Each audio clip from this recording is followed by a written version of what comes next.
The sea provides in many ways. Some collect bait here, or mussels for protein, and even ornaments for tourist trinkets. Others use the coast for recreation, or simply to catch a fish to feed their families. For many people from the interior, the Namibian coast is a place to enjoy themselves, or simply to renew the soul. But certain times of the year, the coast becomes almost too popular. The desert coast is flooded by people, putting all resources, including fresh water, under immense pressure.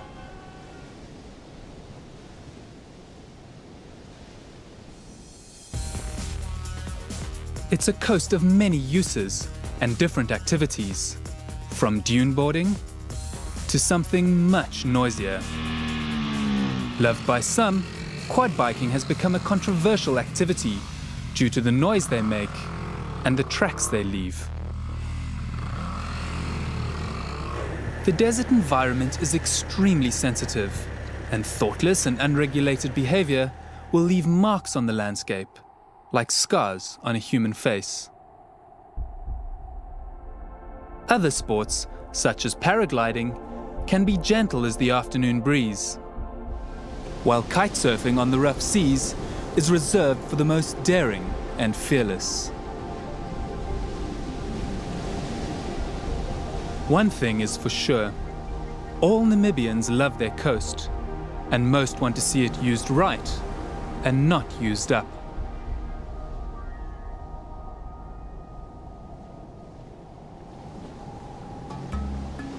Ecotourism is the way to go.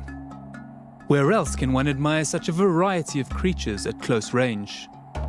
Tourism is Namibia's fastest growing industry, almost all of it nature-based, with nearly 1 million visitors each year. Activities that do not damage nature must now be balanced with industries based on non-renewable resources. Granite is one non-renewable product of the coastal areas, whereas some kinds of salt mining are renewable. Diamonds may very well be the resource that the Namibian coast is best known for.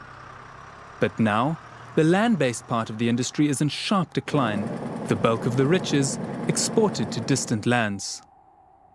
The new rush is for uranium. This open-cast mine is too deep for anyone to ever dream of filling it up. This mine uses 2 to 3 million cubic meters of water per year, competing with other resource users in a country where water is a scarce commodity. And more mines are coming, as this map shows. It is not the only industry that is growing. Real estate development is rampant, as if there are no limits to resources, and everything works with water. Everyone wants a part of the coast. Many houses are built very close to the water's edge, the restless growling of the sea often going unnoticed.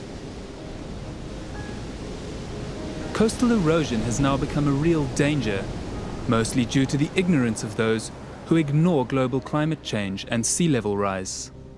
Notice how close the water has come to this house, compared with only a year ago. As the towns grow and mining activity increases, the Namibian coast will become thirstier. New technology, like desalination plants, will have to provide a way for the future, such as this one being built north of Swakopmund.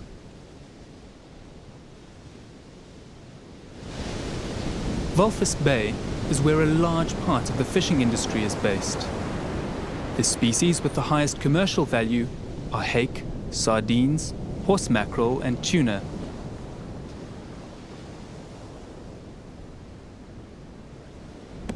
Half a million tons of fish are harvested each year in Namibian waters to feed our growing population.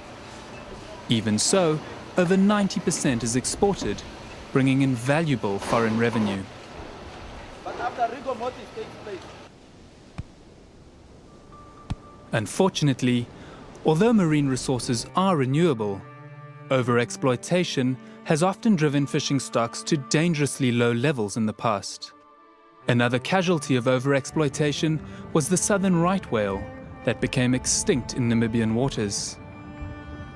Only now are these magnificent creatures slowly returning to grace us with their presence.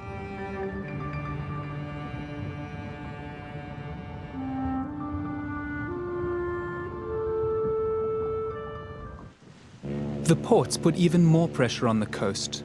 Large tankers bring fuel, and plans must be in place if anything goes wrong. Other container ships have to dock here. They are the vehicles of export of the Namibian products, and also bring products from afar that are conveyed to the interior to meet the nation's many needs.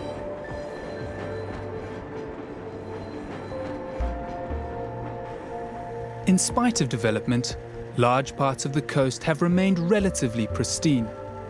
Driving westward in Kunene, one will find mountains interspersed with plains, where after good rains, animals will graze as they have for eons. The path to the coast is blocked by a fence for the Skeleton Coast National Park, which has restricted access to this piece of the coast for many over a number of decades. Here, for the most part, nature continues as it has since time immemorial. The question is whether lessons from the past have been learned. The Namibian coast is one of a kind, with unparalleled beauty and wilderness, which in many other parts of the world have been lost forever. Not to mention biodiversity found nowhere else. It is well worth looking after.